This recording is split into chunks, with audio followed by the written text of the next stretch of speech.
mais ma canissé dans ma canicité. On ne peut pas soutenir mon candidat Vital Kamerhe, ce qui est motif principal, mais comme on a ndekonayo à Kangami dans l'hôpital, à Zoko Kobimate, or qu'il y a biso na katia, ma kasia Vital Kamerhe, to benga na lingala, to ko sangisa moi mon solo muke, to bimisa bandekonamso dans l'hôpital. Et je vous rappelle qu'il y a bandeko to bimisi dans l'hôpital la fois passée. Les même bandeko mususo azali, moi na ya ma pinga na biso. Ma pinga wana, un trésor ba makambo ya basoda na biso na beni, baso ko kapenda ko kotindika musika te, batwana te. Mais ça fait partie de la psychologie na bango. Muto yo mwana na ye ba retenir dans l'hôpital au moins pendant 3 mois. On a la morale une fois qu'il ne kobunda. C'est parce qu'il voit déjà sa propre fille être retenue dans l'hôpital. Avant la facture au foot et en côté. Et biso comme Asbel, ma casse Vital Kamerhe, total la battu à bongo na indifférence te. Tout le monde a battu à bongo semblable na biso. Comme bandeko na biso photo ya ko secourir bango. Donc ça ko kabolate, ko soutenir ndeko Vital Kamerhe na ko sunga batu non. Ça ko tambola ensemble. Donc on est dans la rubrique au biso to sali na katia la force de Vital Kamerhe que nous avons appelé Vital Care. Vital Care, c'est ça en fait, avoir un cœur, il y a bon moutou. Vital Care, c'est un département, tout ça, la 4 force avec un autre qui s'est côté à monter ma monnaie et Vital. Ce qu'on monnaie même bien, tu es belé, même on va finir Vital, Babundi ça Vital, Bayina Vital, Namboka. Aujourd'hui, Vital a travaillé presque dans Bango. Allô? Wa santé et ça, Misuma? Ah! Mon fils, pour ma santé, Misuna? ah, okate linga lingala. Bandeko, Misuna ezali kokate la moturingala te. Oh, ezali mitwe de santé.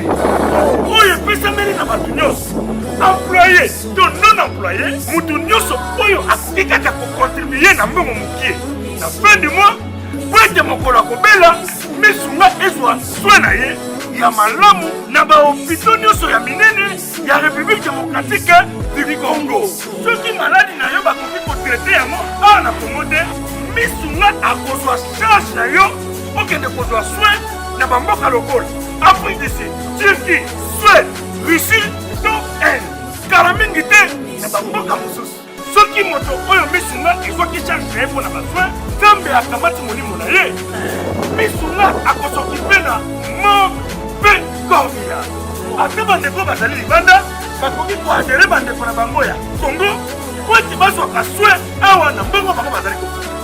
Na Misuna, ta santé c'est ta vie. Vous souhaitez investir, vous souhaitez qu'on s'occupe de votre entreprise. BDDS, nous sommes un cabinet de conseil en gestion des affaires. Nous nous occupons de la gestion comptable, de la gestion financière, gestion des ressources humaines, de la trésorerie, mais également de tous vos investissements. Donc on s'occupe de tout. C'est-à-dire, on regarde la fiscalité, on regarde la comptabilité, on regarde la finance, on regarde la trésorerie, on fait vos démarches au niveau de la banque, on va chercher les subventions quand vous êtes une association, on gère à votre place. Appelez, prenez rendez-vous. BDDS veut apporter la sécurité aux entrepreneurs sur le sol africain, européen, avec pour souci votre enrichissement. Que avoir une entreprise, ça va bien au-delà que d'avoir une rémunération, avoir de l'entrée de l'argent et de la sortie. C'est vraiment réellement de se constituer un patrimoine, quelque chose qu'on peut transmettre, même à ses enfants. Pour bien mener cette mission, la FVK est bien organisée, d'où le sens de la cérémonie de séjour qui consiste à l'installation des membres de la coordination nationale et provinciale de la ville de Kinshasa qui ont pour rôle d'épauler notre président pour la vulgarisation de la vision de notre visionnaire, nous avons dit Vital Kamerhe. La FVK a donc besoin de toutes vos énergies pour la vulgarisation sincère et réelle des actions sociales de notre modèle. Nous avons cité l'honorable Vital Kamerhe, que nous ne cesserons de soutenir, s'il vous plaît. Côté donc sur la force FVK pour la réussite de la vision du chef de l'État, son Excellence Antoine Tshisekedi Tshilombo. Que vive la FVK, que vive son coordonnateur national. Je vous remercie. L'installation du membre de la coordination nationale, c'est-à-dire l'équipe avec laquelle nous avons travaillé ensemble. Aujourd'hui, je tiens à préciser que ce n'est pas une manifestation de FVK avec tous ces membres. Non, ici il y a que les membres du bureau, les membres de la coordination qui vont désormais être officialisés. Je suis en train de citer les coordonnateurs adjoints chargés des questions juridiques. Pati Mwamba, il s'est excusé, il a connu un empêchement et un accident hier soir. Sinon, il nous sera de part bientôt. Kimbutu Tsungu Christian, coordonnateur national adjoint en charge de l'administration.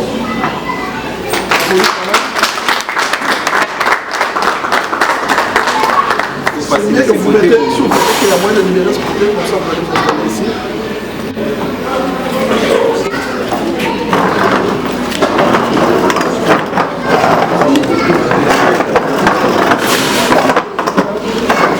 Mangole Magui, coordonnateur national adjoint en charge du genre, enfants et famille.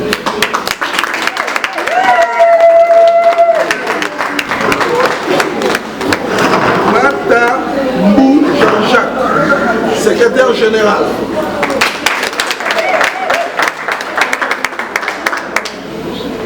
Kafunda Sie Roger, secrétaire général adjoint en charge de l'administration.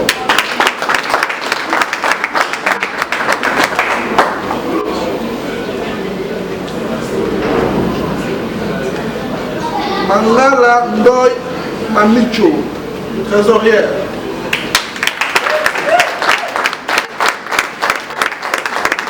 Omanga Kiria, trésorière adjoint.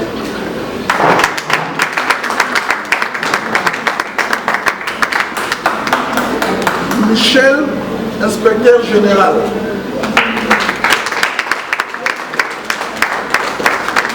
Moupiri Fazoulou Géry, porte-parole.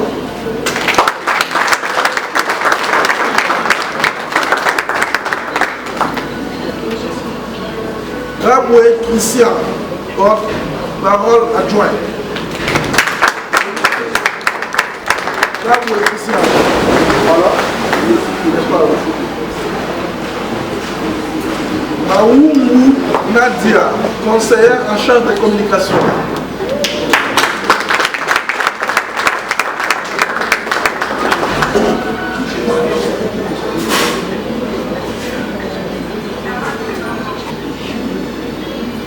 Ongolo Élisée, conseillère en charge des formations.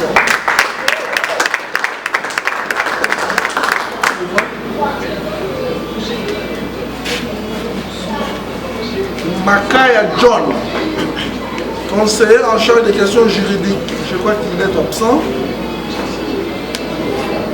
Bata Julia, conseillère en charge des relations publiques.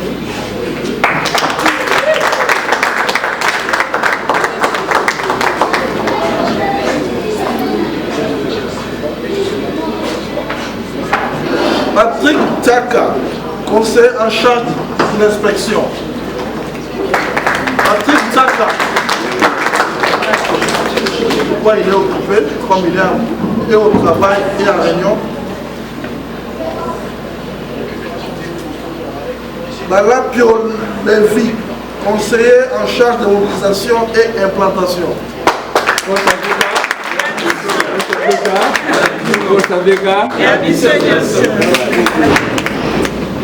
Moussitou Sampar Christian, chargé de suivi et implantation.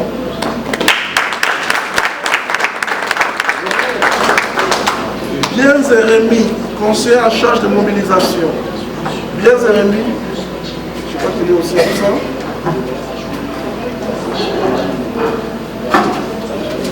Kanina Nora, conseillère en charge des questions stratégiques pour genre et famille. Docteur Lemba Bernadette, conseillère en charge des questions stratégiques. Dr Moutitou Gilles, conseiller en charge des relations avec les services de santé. Et enfin, nous avons Dr Emmanuel Mondaya, force, tous.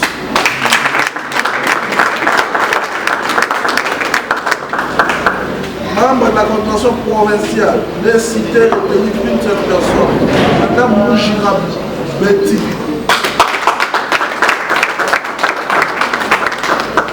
Donc c'est l'équipe officielle, donc ils seront dotés d'une carte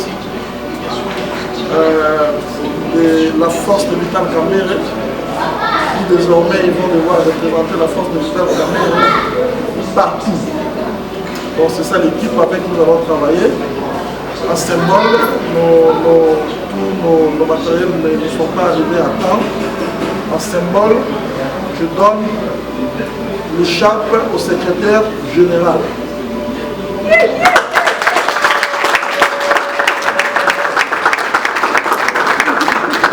Les moyens de François vont se passer dans l'obligation. Je ne peux pas accepter les responsabilités tout en étant conscient que tu ne seras pas en mesure de nous rendre le service. Le service, ce n'est pas que quand après qu'on ait mis cette équipe en place, je crois que désormais mon téléphone va se reposer. Donc il n'y aura plus besoin de questions. À chaque petit problème, on doit appeler les coordinateurs. Non. Les gens qui sont matures, qui sont âgés, qui comprennent la responsabilité, ils ne les attendent pas qu'on leur bouscule à chaque demande. Ils comprennent que je suis le coordonnateur en charge de l'administration. C'est quoi une administration? Comment fonctionne une administration? Et comment je dois faire l'administration pour que la force de Vital Kamere, ça puisse aller de l'avant. Tu es chargé du genre. Tu dois en maîtriser, en retenir. Gère, c'est traiter les questions des mamans, des enfants. Au-delà de traiter ces questions-là, trouver des pistes de solutions, des mécanismes. À chaque fois que nous tous, nous allons nous bloquer à un niveau, chacun de nous, pour moi, on peut intervenir pour aider, dire, travailler super, comme ça, comme ça, comme ça, comme ça, pour qu'on ait des résultats. Je tiens à vous rappeler, aux années 60, quand nous avons eu l'indépendance, il y a beaucoup de gens ici qui sont beaucoup plus vieux que nos vieux là qui nous ont donné l'indépendance. Donc ne vous sous-estimez pas. Ne pensez pas que vous êtes moindre. Ne pensez pas que ceux qui sont, je ne sais pas moi dans quel parti politique, sont beaucoup plus grands ou valeureux que vous. Non. Je tiens à vous rappeler, quand nous avons inscrit la gratuité des soins de santé, on m'a rappelé à Kinkole, même pas un parti politique a déjà donné la gratuité des soins de santé. Même pas un parti politique. Et les riches et les pauvres des partis politiques, aucun parti politique est allé donner à ces militants pour leur dire que si vous êtes malade, venez prendre gratuitement des soins. Aucun parti politique. C'est pour vous dire que nous ne sommes pas si petits comme vous pouvez vous considérer. Considérez-vous au rang des grands. Ensemble, nous allons aider notre modèle Vital Kamere.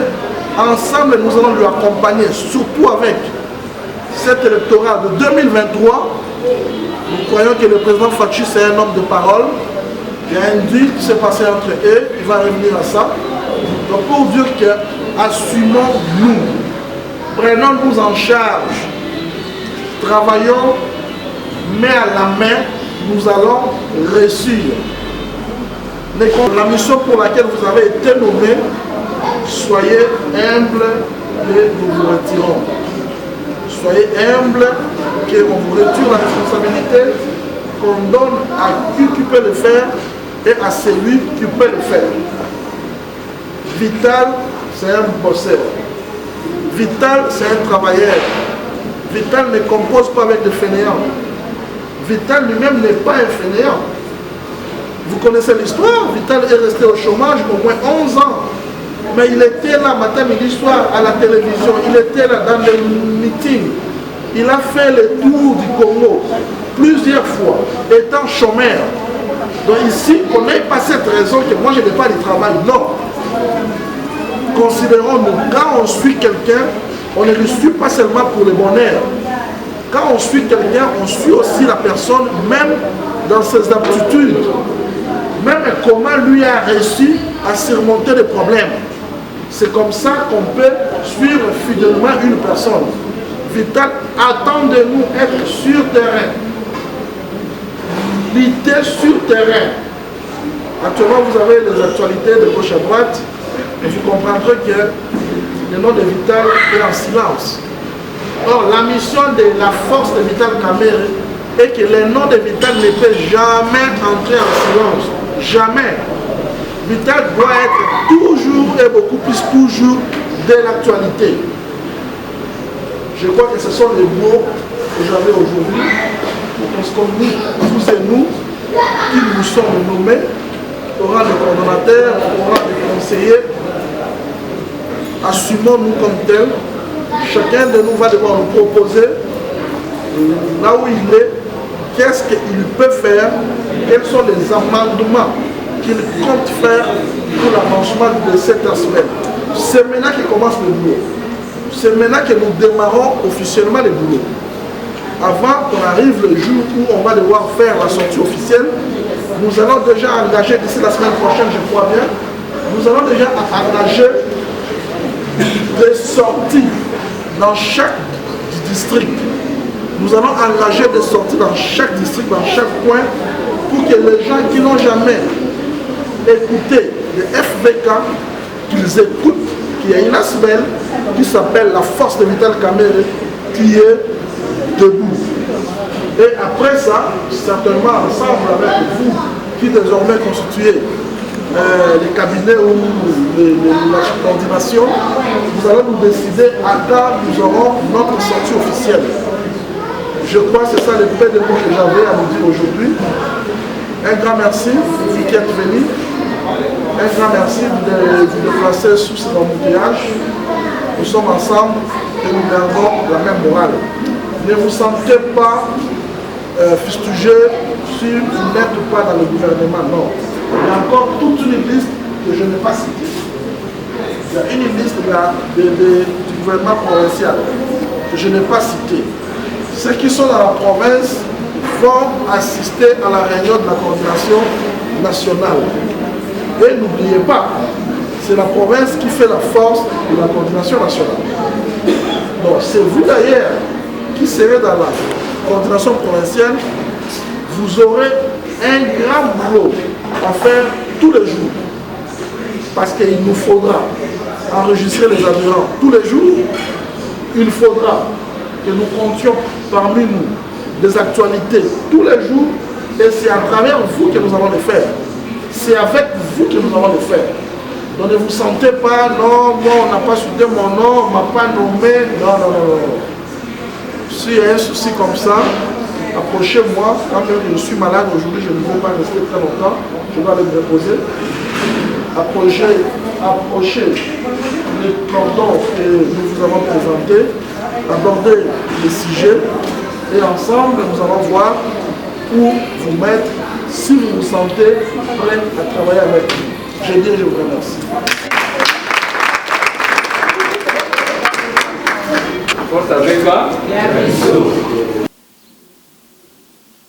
Honorable Aimé Boji, nous, la FVK, très reconnaissant à votre engagement auprès de notre leader Vital Kamerhe. En ce jour, trop fier de votre élévation en qualité du secrétaire général AI, avec forte conviction que le Congrès va vous reconduire à cette fonction comme le secrétaire général de l'INC. Et nous, la force de Vital Kamerhe, nous serons toujours à votre côté pour vous accompagner, pour vous soutenir, surtout dans cette démarche que vous aurez une tâche très noble à côté de notre leader Vital Kamerhe. Je dis et je vous remercie tout en vous félicitant. Coordonnateur de la force de Vital Kamerhe Asbel, FVK en sigle, le camarade Neville Mukoma, le coordonnateur national. Bonjour, Cordon. Bonjour, madame. Comment vous avez les forces VK pour bénéficier sur la page de Sambo, de la siège de Bino, de l'utilité message de force VK pour nous lancer. Officiellement, journée à Lelo, ezalaki ndenge bouti komona, ezalaki présentation ba membre na biso ya comité, ba membre ya coordination, oyo ba kosala, ba ko travailler na ngai ensemble les coordonnateurs, oyo ba ko accompagner ngai na bitumba oyo munene toni to s'engager nango. Yango officiellement Asbel les a existé ça fait plus de 4 mois, mais qu'il a fallu que ça na comité moko na coordination moko nationale, les autres qui installé yango na mokolo ya Lelo. Comme déjà tu as visa qui bango, tu as vu ça qui bango déjà. Donc on dit les gens les nominés de Bayaki Lelo pour nominer bango officiellement et après ça tu nommer bango officiellement, excusez-moi, et après tu banda musala na biso officiellement. Donc tu banda ba descente na biso na ba district peut to bongisa sortie officielle na biso pour koya na mikoro ya kafu kafu. La question d'actualité, le monde a béni de l'Oba Kosé n'a été départ de MONUSCO tant que la liste politique et coordonnateur à force de Bazan a raison, autant que Bazan a raison pensate, parce que oyebi ma question à sécurité, ma question à sûreté d'État, c'est ma question moko o ba répondre quand on a ba supplicité et belé. Ça fait mal, nous compatissons avec eux. Tous les compatir na bango, équipe Mobimba, il y a la force de Vital Kamerhe, tous les compatir na bango biso, il y a Beni, au bazako bungi sa mikolonyoso, ba maman na biso, ba papa na biso, ba cousin na biso, ils ont sala motema pasi makasi, kolamuka mikolonyoso na tongo, koyoka ndekwa kufi, ils ont malamuté. Réaction na bango, réaction moko tout à fait naturelle. Après avoir kobungi sa muto ya yo o lingi mingi, des fois tous avons une réaction un peu beaucoup plus directe. Mais ce qui te met une question à angle politique, parce qu'il y a une question, il y a stratégie, il y a sécurité à pays. Bango na mis soit bon mutu, ba monique, monisco eza au sala et l'autre côté. Mais bako tout na muke na gouverneur na biso ya Kalazala et kuna Julien Paluku. Akoye peut-être qu'on pense bango ba secret muke na bambula pe moi mingi oyoyo. Basoda na biso bazalaki peut-être na ba difficulté gauche droite, comment est-ce que batu ya MONUSCO wana bana ko ya intervention. Donc pour dire que c'est vraiment une question stratégique, une question qui relève de la compétence il y a mikondi na biso ya état que bango ba meke un peu ko réfléchir batala comment venir na pour secourir population na biso ya Beni. Donc c'est au moins ça la position, il y a la force de Vital Kamerhe. Le retour de Joseph Kabila, FCC, Bakina Kisson, Bino Bayi, Force de Kapeba, Moko ya Cash, Boko Bangate, 2023-2024. Bafandi, Namboka, ça fait 18 ans, Babangi Sabisote. Pour ça, le retour na bango, c'est tout à fait naturel. Je ne vois même pas pourquoi ça devait faire partie de la question actualité. Pourquoi les actualités étaient? Ils ont une activité tout à fait naturelle, comme la force de Vital Kamerhe. Nous sommes là, aujourd'hui, nous sommes réunis pour nommer nos membres. Je ne crois pas que ça devait faire peur à qui que ce soit. C'est une nomination naturelle. Et comme rentrer dans Bango, retraite dans Bango, c'est tout à fait naturel. Un regroupement politique, il y a Mounene le Kola, il y a Bango. Après avoir échoué lamentablement, il faut mituna. Ils sont échoués parce que Bazalaki na misolo, Bazalaki na minduki, Bazalaki na nyonso, échoué comme regroupement moko naturel conscient.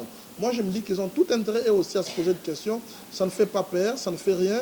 Vital a toujours été là, dans l'opposition où il était à l'époque. Il a toujours été avec ces gens-là, à Bundisa Batouana, cependant qu'il était là. Aujourd'hui, nous qui faisons partie du CASH, nous sommes en coalition avec nos frères, il y a FCC. Pourquoi ça la biso Kobanga? Donc, ça la biso Kobanga te.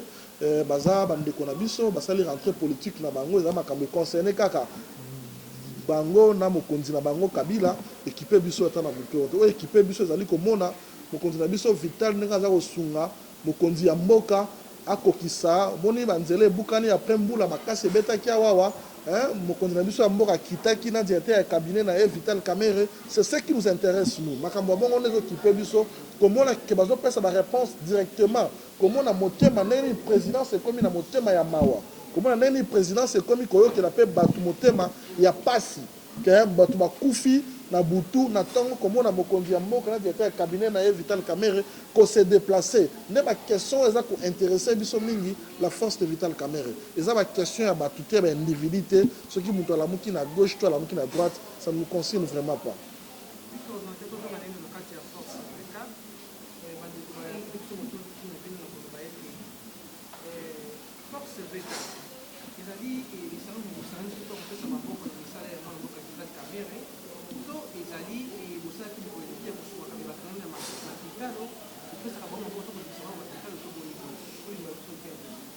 Ovoni basali batu basangani esika moko bazana makanisi moko mais makanisi suka kaka na makanisité on peut pas que soutenir mokonzi na biso Vital Kamerhe ce qui ezali motif principal mais komona ndeko na yo akangami na hôpital azoko kobima te or que biso na kati ya makasi ya Vital Kamerhe nde tobenga na lingala tokoki kosangisa mwa mosolo muke tobimisa bandeko na biso na hôpital.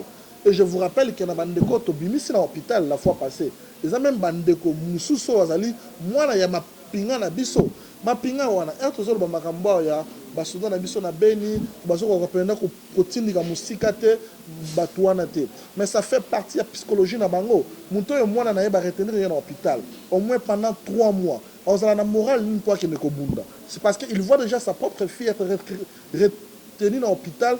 On a une facture au foot et biso comme Asbel makasi ya Vital Kamerhe total la batu ya bongo na indifférence te to mona ka batu ya bongo ba semblable na biso comme bandeko na biso photo ya ko secourir bango donc eza ko kabolate ko soutenir ndeko Vital Kamerhe na ko sunga batu non eza ko tambola ensemble yango mona eza na ba rubrique o biso to sali na katia la force de Vital Kamerhe que nous avons appelé Vital Care. Vital Care, c'est ça en fait, avoir un cœur, il y a bon moutou. Vital Care, c'est un département, tout ça, la 4 force avec un, autre chose qui s'est côté à monter ma monnaie à Vital. Ce qu'on monnaie même bien, bah tu es belé, même on va finir Vital, bah bondi ça Vital, bah ina Vital la boka. Aujourd'hui, Vital a travaillé presque na bango. Aujourd'hui, Vital a ko chabango lo boko, misu bazo kanisa ko kende na zo poussa na boy. Ndenge Vital a mo kondikuna ako yinanga o salanga boy. Vital a un cœur. C'est comme ça que nous avons dit que dans la rubrique, nous avons Vital Care. Nous avons appris à la beaucoup. Ma maman a quand même dans l'hôpital. Ma maman a dit que nous avons un problème. Il y a ma cassi, il y a nous autres. Nous avons un bango. Donc, mon objectif principal, ça fait partie de la rubrique. Donc, mon rubrique, on a bien Vital Care. Donc, Vital Arc-en-Ciel. C'est la rubrique où on a dit que les alliés à Kidjalelo, tout le monde non. Na vie il faut qu'on reconnaître la qualité de la valeur ya muntu. Au moins na mikolo koleka wa bande kona biso ide peste na peut perdre bandongwa ni awa. Mais botali na réseaux sociaux bo moni ke zali ndeko na biso Vital na réunir bande kona biso na fils mukoko bande kona biso mususu ya peut perdre yenda réunir bango asangisi bango. Donc on to bengi wana zali Vital Arc-en-Ciel. Donc Arc-en-Ciel ezala na musala nini. So arc-en-ciel est bimi, boule à moyen qui te zate. So arc-en-ciel est bimi, moyen mo boule ça la mana payer zate. Donc mon to bengi Vital Arc-en-Ciel. Donc nous sommes allés ko consolider ko la kisara makasi na ye combien aza utile na pays au yabiso ya Congo démocratique. Les autres forces avec comité funding ça y est poste de l'Union africaine pour la force africaine. La carte de rubrique cœur wana ko ici. Mais il faut que ma banza ni nda bai bazali na suka kwa kina kikoli. Il faut que ma base la bino, c'est sur base la bino, ba fazer tout base la bino to. Oui, base la biso tokoya pembeni na bango, mais il faut comprendre que eloko esalami na batu, eza na ba limite. Eloko esalami na batu, eza na ba obstacle mususu konetaka o l'équipe biso pe na ba makasi muke. Omoni toza batu, toza basungi eza te kende na biso Vital azokozwa misolo ya l'état te pona pia na rubrique Vital Care, ezali ba cotisation. basbel vivaka na ba cotisation ya bato. Ba cotisation ya bato wana ça fait que tu peux visiter mutu na Maluku, tu peux visiter mutu na Masina récemment na bete moi histoire. Tu peux otala moko ya bande ko na biso na Masina to kuti azotambola te. Ake na hôpital ba yebi que na moins une semaine ko comme on voit Dieu ceux qui ba mener na hôpital te. Omoni nous qui sommes bateau dans le département vital care, on peut pas kotika la insensible te na message wana comme on a maman il y a 50 ans azana nous makasi na ya osala bilanga que ba déclarer que akoyeko comme on voit Dieu ceux qui ba soigner été totina ki équipe na biso ya santé ba ke ba zuye ba memi na hôpital William Boot ba traiter na minute oza ko na bino amana biso zo longwa ye moko masina tina ville. Est-ce que ça est sengoté? C'est ça en fait par rubrique obsotolingi. Il faut que l'on ait un concept ya kala. Que baza na politique, baza na kati ya asbel, les alliés on dirait association ya ba bola moko ba mandia ka tongo midi pourquoi non? Association les alliés ya batu ko sangisa mayele ko bimis ko pesande ba solution na batu mususu. Ndeza le objectif na biso majeur auto sangani ya ko tia mo continue biso vital maboko mais aussi ya ko soutenir ba semblable na biso parce que bande ko wana bozola la libanda bande ko wana bazali batu na biso o bazali o il faut bazala ba membre ya asbel na biso mais aussi longtemps aza malade aussi longtemps qu'il ne peut pas venir s'associer avec nous pour na travailler na biso tu as travailler comment donc on a rubrique au vital care nos amis de Maluku nos amis ya ba coin sur ya pays avec les moyens que Dieu mettra à notre disposition. Ce qui te on va le faire. On va faire de notre mieux que tout comme on a couche moko to meka ate ya muke o kabolata ngu bana mikate na batu to sala yango pour na ba mona ke toza na mitema moko na bango. On a une activité. La sepele mingi na moto.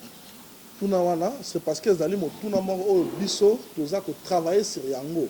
Que nous avons même déjà commencé à travailler tout ça là qui nous peut tout le monde na mikolo leki na masina kuna parce que biso activité surtout bandaka on kuna tozo mata na on koto na notre côté makasi na ville te toza batu ya impression te que tout ça là ka makamu na ville pour ba mona biso na ville te surtout que na même côté ba baza au mona biso te toza ko kene parce que objectif na biso ali ko sala musala na o etani kin bopeto nous la force de Vital Kamerhe asito sali programme mobimba ya kin bopeto na minute aza osola na bino eza lisapote eza slogan te asi tosombi ba pouce 5 oyo tosombi ba pouce 5 oyo tosombi po atobanda ya biso kin bopeto asi tosombi au moins 150 poubelles tokomeli officiellement na gouverneur de la ville to tient en copie gouverneur na ye adjoint ke bapesa biso seulement ndingisa parce que tolingi te to bima to sala kin bopeto bima ke batu ya Vital baza kosala makambo na ndenge non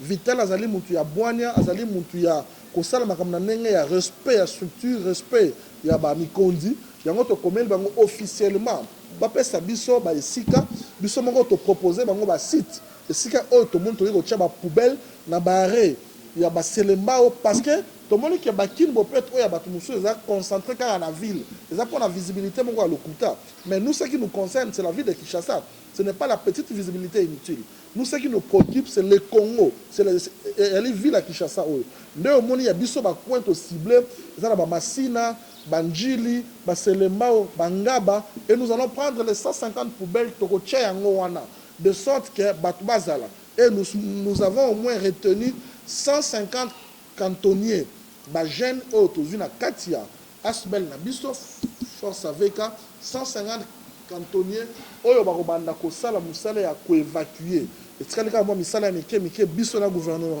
gouvernorat to meka koyoka na gouvernorat ala kisa biso esika nini évacuation après avoir kolongola fulu batu na biso ba renegotika ngo wapi et gouvernorat ala kisa biso motema na comment il peut aussi nous accompagner parce que au monde biso za asbel makoki za makasité asito sali ya mwa minene ko somba ba pusu ko somba ba poubelle et biso misolo ebele makasi il faut gouvernement aider biso comme na ndenge nini ba jeune wana o ba banda koya ba cantonnier au 3 wana ba o ba lo sali évacuation ndenge nini ko futa bango na fin du mois ndetikale mois parti muke biso na tel de ville tomeka koyokana to solo là peut-être ozobenga na bato ya motema malamu oyo amoni qu'il peut participer avec nous. Nous demandons pas de l'argent, on n'a pas besoin de monter la biso ni soloté pour na ebimate ke ni solo kota ke bimakité oyo azana makanisi mususu oyo ko sangisa na biso to ko le biso ta ba pousse mususu c'est parce que ko somba ba pousse 5 je ne crois pas que c'est suffisant. On a besoin de pousse mususu, on a besoin de biloko mususu mike belé qui peut nous aider que équipe avec 150 poubelles pour te déployer dans la ville de Kinshasa et ça l'a utilisé en bonne et due forme.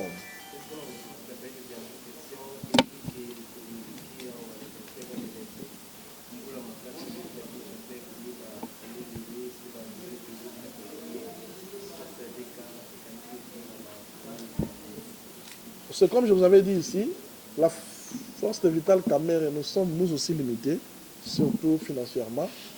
C'est comme ça que nous avons soutenu accompagnement du directeur et cabinet na Tata Mokonzi ya Mboka. Comme na Tata Mokonzi ya Mboka, Mboule Beti, na Tongo Malamoka la Mouki, ye na directeur et cabinet na Vital Kamerhe, Mokonzi na Biso, Bakei na ye, Kotala Batouana. Nous sommes en train de compatir avec nos frères, nous compatissons avec nos amis, Oyo Bakoufeli na Mamboula Wana. Tokotala ensemble, mon gouvernement, Oya Ngaipe, Koti, Mokolo ya Lilo, photo yo kanana bango, to meka kotala, comment on peut visiter bandeko na biso ya Lemba, ya Ngaba, to visiter bango, ata na mwa sukali ya Pamba, ba o ba kufeli wana, to fanda na bango pe, to kabwana bango pe, mawawana. La sepeli, merci beaucoup ne boye kotala biso.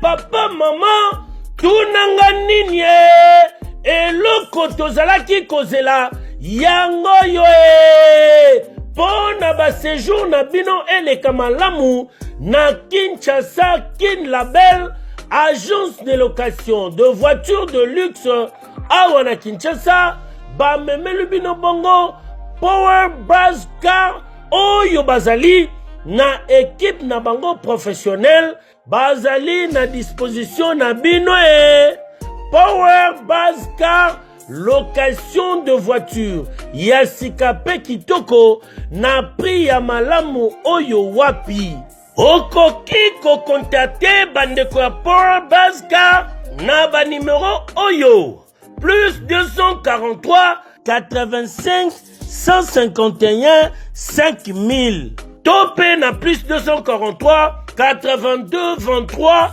86 668 Beli Soussou na www.powerbuzz-car.com topé na contact email contact@powerbuzz-car.com Ozamo Bimba. Bana Kinshasa, tosa la confiance na ba professionnel ya bandeko ya Power Buzz Car oyo bapesi offre spéciale pour na bino nyonso boko louer ba voiture pendant un mois na séjour na bino oyo bozali na yango awa na kati ya Kinshasa. Benga ndeko mobali ndeko mosi bandeko ya Power Buzz Car po bazali ba meilleur na domaine ya location ya ba voiture de luxe. Power Buzz Car eye kosilisa ba tracasserie nyonso ya transport ya ba délégation spéciale na bino ya famille pe ba transport nyonso privé oyo bozali na yango. Solution ezali kaka se moko Power Buzz Car oyo ezali solution ya suka po na déplacement na bino nyonso express po na likambo ya qualité pe quantité na ete mituka. Nulle part ailleurs au Kokuta yango kaka na Kinshasa en particulier pe République démocratique Mobimba kaka epa bandeko ya Power Buzz Car avec impact. Power Buzz Car musala ya ba professionnel pe na sécurité nyonso.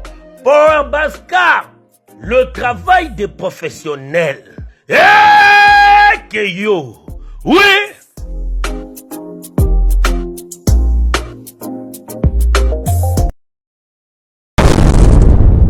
Congo France. Bisona bango na biso, bisona bango ekara molai. France.com Street ya Tolo Masolo à danger. Masolo à Kitoko. Congo France.com